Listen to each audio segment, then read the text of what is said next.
Good morning, students.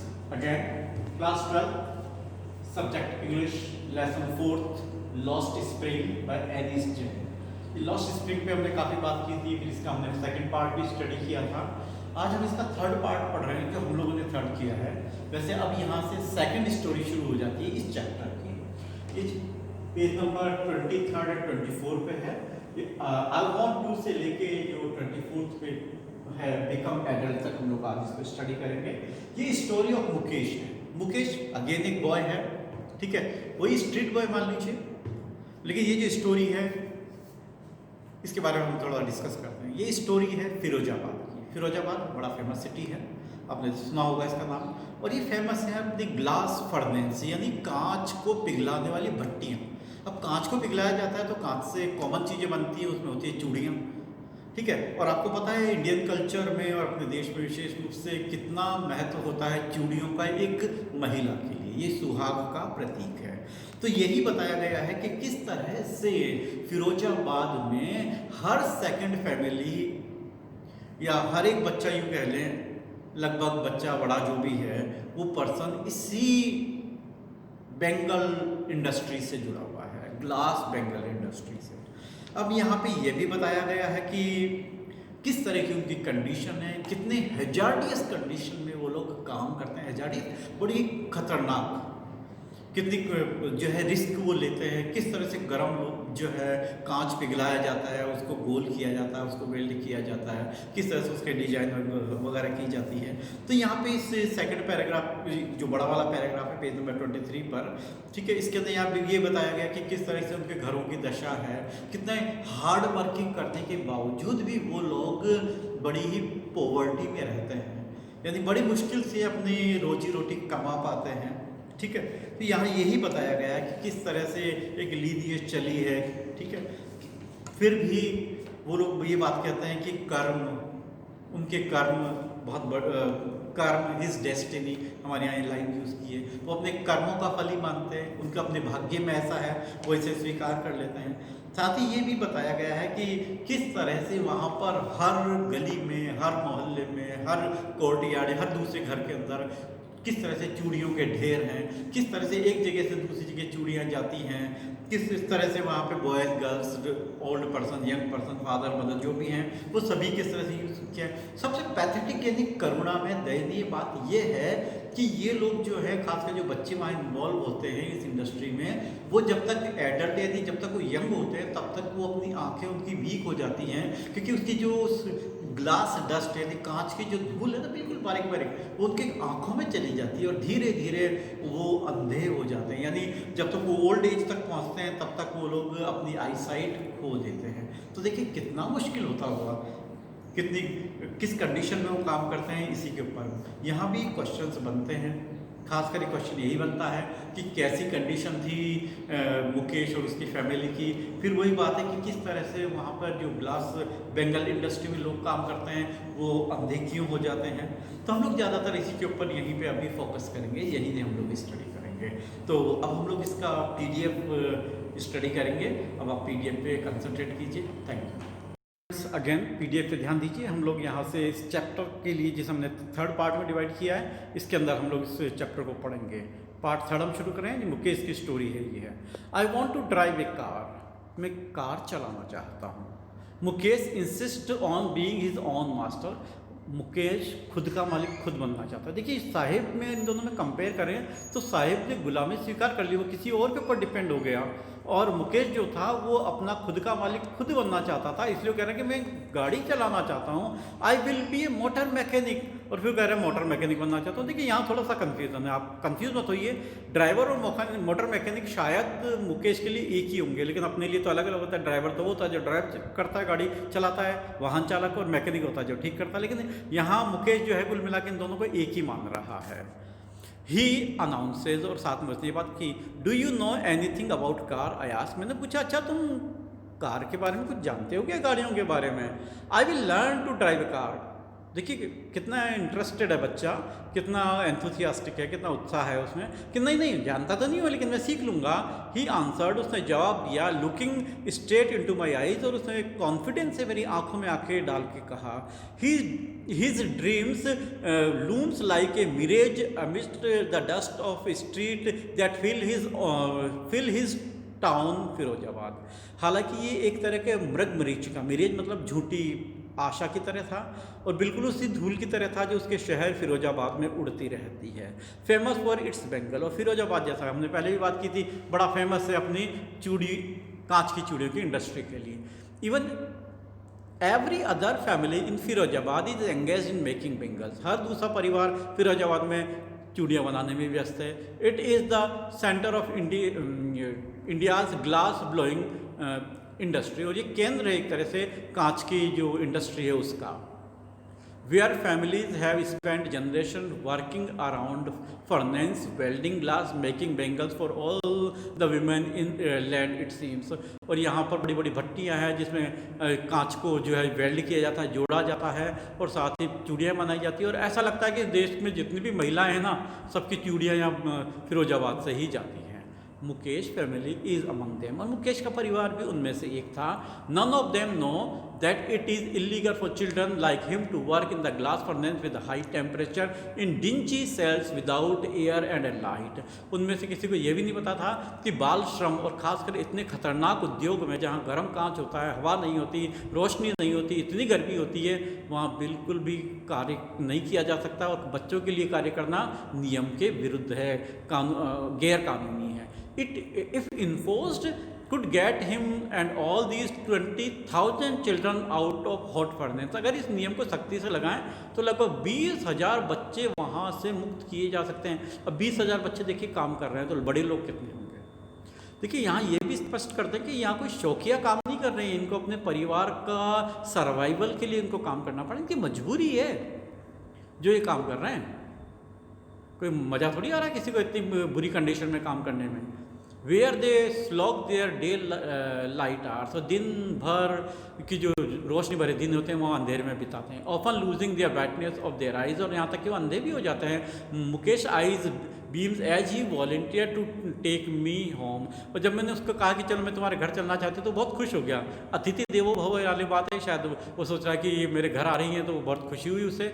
Which he proudly says is being renovated, उसने बड़े गर्व से बताया कि मेरे घर को अभी अभी रिनोवेशन यानी रीबिल्ट, अभी दोबारा से इसका पुनर्निर्माण कराया है।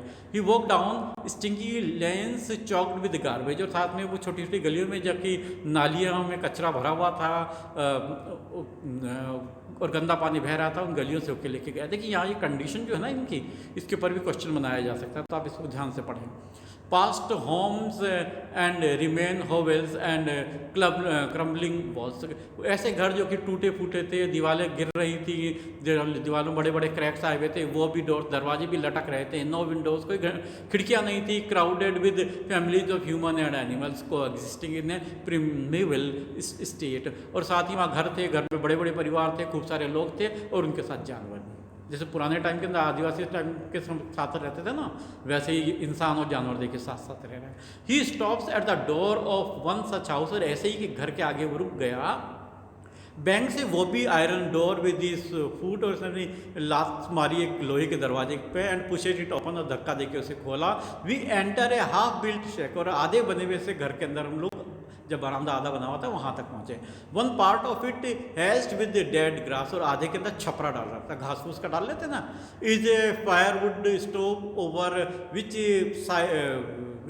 Seats a large vessel of sizzling spinach leaves, और एक बड़ा सारा जो है चूल्हा कहेंगे हम लोग, तो सिगड़ी जैसी होता है, वहाँ पर एक बड़ा सारा एक बर्तन चढ़ा हुआ था, और उसमें स्पिनच यानी वो पालक उबाला जा रहा था, यानी पालक की सब्जी बन रही है। ऑन द ग्राउंड फर्श पे इन लार्ज एल्यूमिनियम प्लेट्स, तो बड़ी बड़ी प्लेटें रखी हैं। आर मोर चॉप्ड वेजिटेबल, और बहुत सारी और भी वेजिटेबल थी जो काट के रखी गई थी।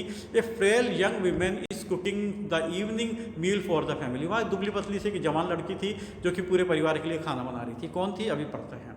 Through eyes field with the smoke she smile. हालांकि चूल्हे और सिगड़ी के धुएं से उसकी आंखें से आंसू आ रहे थे, लेकिन फिर भी उसने मेरा स्वागत मुस्कुरा के किया। She is the wife of Mukesh Elder brother. ये मुकेश की भाभी थी, यानी बड़े भाई की पत्नी। Not much older in years but she began to command the respect as the bahu. हालांकि बहुत बड़ी नहीं थी एज में, लेकिन फिर भी परिवार के अंदर एक बहू की इज्जत उसने प्राप्त कर ली थी। The daughter in law of the house, वो घर की बहू थी, already in charge of 3 men, her husband Mukesh and their father. यहाँ तक कि 3 पुरुष जो थे उसके नियंत्रण में थे।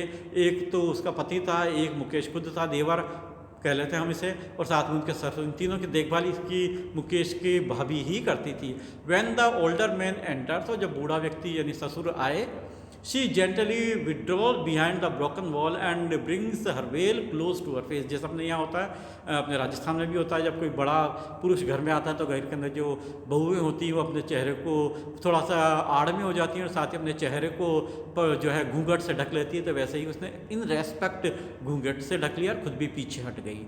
एज कस्टम डिमांड, जैसा कि कस्टम था, daughter in law must veil their faces before male elders, के घर के जो बड़े पुरुष हैं उनके सामने जो ये बहुएं हैं ये अक्सर करके अपना जो है घूंघट में रहें। In this case the elder is an improvised bangle maker. और जो बूढ़ा जो व्यक्ति आया है ये भी कभी चूड़ी बनाने वाला ही था। बड़ा दयनीय कंडीशन है इसकी भी। Despite long year of hard labour, कई समय तक उसने, कई सालों तक उसने बहुत ही कठोर परिश्रम किया इस चूड़ी इंडस्ट्री में, उद्योग में। First as a tailor then a bangle maker, पहले वो एक टेलर था, फिर बाद में वो बेंगल मेकर बन गया। He has failed to renovate a house, यहाँ तक कि वो अपने घर को भी ठीक नहीं करा सका। Send his two son to school, यहाँ तक कि वो बच्चों को पढ़ने भी नहीं भेज सका। All he managed to do is teach them what he knows the art of making bangle. और वो केवल एक ही चीज़ था वो जो बच्चों को सिखा सका, और वो था चूड़ी बनाने की कला। पेरेंट्स से बच्चों को तक आई। It is his karma, his destiny, ये तो हमारे भाग्य में ही लिखा था, जैसा हम भारतीय अक्सर करके कह देते हैं कि ये तो हमारे भाग्य की बात है। Says Mukesh grand mother, Mukesh की दादी जी ने कहा, जो भी काफ़ी बूढ़ी होंगी। Who has watched her own husband go blind, जिसने देखा था कि उसके खुद के पति यानी मुकेश के दादाजी भी इसी इंडस्ट्री में काम करते थे और वो भी ब्लाइंड हो गए। The dust from the polishing the glass of bangles, जो कांच की चूड़ियाँ हैं इसको जब पॉलिश की जाती है तो उसकी धूल उड़ती है और वो धूल आँखों में जाती है। Can God given lineage ever be broken, क्या ईश्वर ने जो हमारे दिमाग हमारी किस्मत में लिख दिया उसे हम बदल सकते हैं। सी इम्प्लाइजेज, उस बूढ़ी महिला ने कहा। Born in the caste of bangle makers they have seen nothing but bangles, क्योंकि हम तो चूड़ी बनाने वाली जाति में पैदा हुए हैं और हमने ज़िंदगी में कुछ नहीं देखा, केवल चूड़ियाँ ही देखी हैं। इन द हाउस, और घर में भी, इन द यार्ड, अहाते में भी, इन एवरी अदर हाउस, और हर एक पड़ोस के घर में भी, एवरी अदर यार्ड, हर एक पड़ोस के अहाते में भी, एवरी स्ट्रीट इन फिरोजाबाद की हर एक गलियों में भी स्पाइरल्स ऑफ बेंगल्स, कांच की चूड़ियों की मालाएं। आपने देखा होगा चूड़ियाँ जब लच्छे में होती हैं तो गोल माला की तरह इसको बना लेते हैं ना, वैसे ही तो हर जगह इस टाइप की जो है सूतली या रस्सी से उसको गोल शेप दे के उसको बांध लेते हैं। अब देखिए किस किस कलर की चूड़ियाँ हैं, बड़े सुंदर वर्ड हैं ये भी। सनी गोल्ड है, पेडी ग्रीन है, रॉयल ब्लू है, पिंक है, purple, every colour born out in the 7 colour of rainbow, यानी जो रेनबो के इंद्रधनुष के 7 कलर होते हैं उस कलर में से जितने भी कलर हैं वो सब तरह की चूड़ियाँ यहाँ हैं। Lies in mounds in the uncapped yard, ऐसे ही पड़ी हैं वहाँ पर। Are piled on 4 wheeled hand carts, ठेले में उनको भरा है। Pushed by the young man along the narrow length of the shanty town, और ये जो शहर है ये भी बड़ा दयनीय कंडीशन में, और यहाँ लोग ठेले के अंदर इधर से उधर उन चूड़ियों को लेके जाते हैं पैकेजिंग के लिए, पॉलिशिंग के लिए इधर से उधर लेके जाते हैं ना, इसलिए।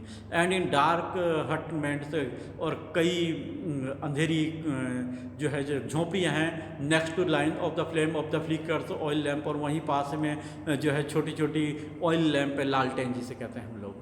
Seat boys and girls with their fathers and mothers, बच्चे बच्ची अपने माता पिताओं के साथ बैठे हैं। Welding piece of coloured glass into circle of bangles, कांच को पिघलाया गया है, लंबी लंबी कांच के टुकड़े हैं, फिर उसको गोल करके उसको जोड़ा जा रहा है।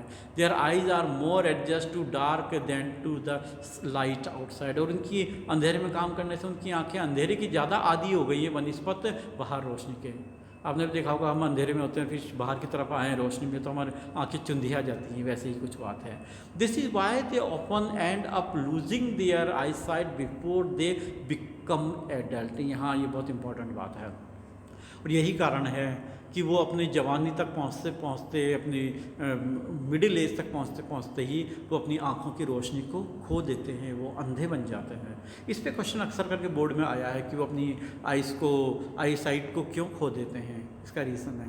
एक क्वेश्चन जैसा मैंने अभी आपको बताया कि किस तरह से वो डिस्क्रिप्शन है कि किस तरह की चूड़ियाँ, किस तरह से फिरोजाबाद में हर एक घर में चूड़ियाँ हैं, चूड़ियाँ किस किस कलर की हैं, इस पर भी क्वेश्चन बनता है।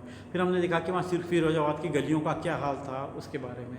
फिर साथ में इंडियन फैमिली में जो कल्चर है, कैसे एक बहू अपने एल्डर्स का रेस्पेक्ट करती है, इन सारी क्वेश्चंस को हम लोगों ने डिस्कस किया है और एक बार फिर समराइज किया है। तो डियर स्टूडेंट्स, ये है हमारी जो सेकंड स्टोरी है, जिसको हमने थर्ड पार्ट कहा है। अब इसका जो लास्ट पार्ट है और साथ में क्वेश्चन आंसर फोर्थ पार्ट है, वो हम नेक्स्ट क्लास के अंदर पढ़ेंगे। ठीक है, आई होप सो कि आपको अच्छे से समझ में आ गया होगा। Thank you.